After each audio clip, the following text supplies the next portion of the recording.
Fabienne Synthès, le 18-20. Le monde d'après de Jean-Marc Four. Jean-Marc, la première ministre néo-zélandaise Jacinda Ardern vient donc de surprendre le monde entier en annonçant sa démission la nuit dernière après 5 ans et demi à la tête du pays.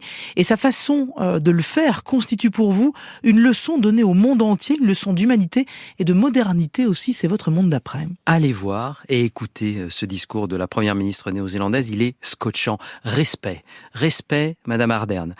Je n'ai plus d'essence dans le réservoir, donc j'arrête, lâche cette femme de 42 ans, les yeux embués de larmes, la voix étranglée par l'émotion. Et cette démission, surprise, en effet, frappe les esprits. Parce que Jacinda Ardern, depuis 5 ans et demi, a fait d'abord exister la Nouvelle-Zélande sur la carte du monde. Ce n'est plus seulement le pays des All Blacks.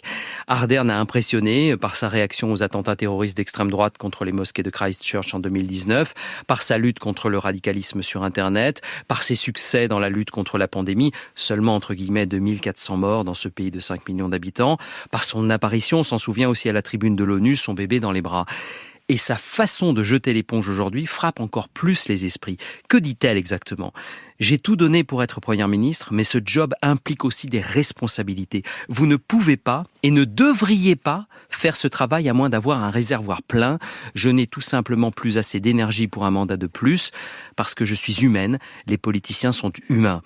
Jacinda Ardern, malgré les tensions inflationnistes en Nouvelle-Zélande, aurait pu l'emporter à nouveau lors des prochaines élections à l'automne. Elle fait un autre choix, inouï pour un dirigeant politique. J'arrête parce que je pense ne plus être en capacité de faire le boulot correctement. Et en même temps, Jean-Marc, il y a plein de dirigeants politiques qui ont démissionné dans le monde avant elle, non ? C'est vrai, mais pas comme ça, pas en assumant ce raisonnement-là.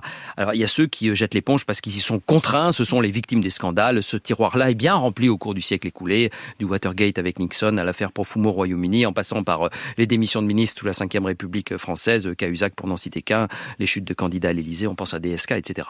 Et ensuite, il y a ceux qui jettent l'éponge par échec politique, parce qu'ils s'estiment désavoués par un scrutin, De Gaulle, parce qu'ils sont virés par leur parti, Liz Truss récemment, outre-Manche, parce qu'ils se sentent en porte-à-faux avec leurs convictions, Nicolas Hulot démissionnant à ce même micro il y a 4 ans et demi. Mais le renoncement de Jacinda Ardern est différent. Elle dit « Je suis fatiguée, je l'admets parce que je suis honnête, c'est un gros job, là je n'ai plus la force. » Sous-entendu aussi, j'ai besoin de retrouver un équilibre avec ma vie privée. Et alors là, dans cette catégorie, le tiroir est presque vide, hormis des cas très particuliers. Le roi d'Angleterre, Édouard VIII, et son abdication en 1936 pour vivre avec la roturière américaine Wallis Simpson, ou bien la renonciation du pape Benoît XVI en 2013. Là encore, un choix sans précédent. Et donc, vous trouvez ça moderne et courageux ? Oui, Jacinda Ardern est moderne par son humanité, sa façon de regarder la politique différemment, de nous faire comprendre que l'équilibre vie privée, vie professionnelle est primordial. On sait à quel point cette préoccupation est majeure dans les nouvelles générations. Le travail ne peut pas être l'alpha et l'oméga de toute chose. Et surtout, c'est courageux. Voici ce qu'en dit un député indien aujourd'hui, Jairam Ramesh. Il faut partir quand les gens se demandent « Tiens, pourquoi il s'en va ?» plutôt que le moment où ils se demandent « Pourquoi il s'en va pas ?» Il faut plus de Jacinda Ardern.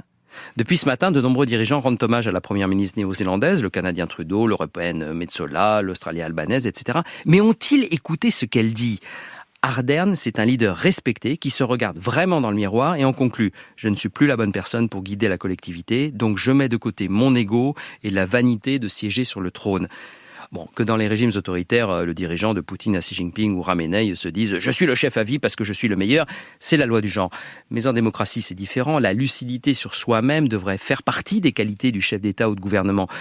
Mon petit doigt me dit qu'une fois passés les hommages de rigueur à la dirigeante néo-zélandaise, ils seront peu nombreux à suivre son exemple.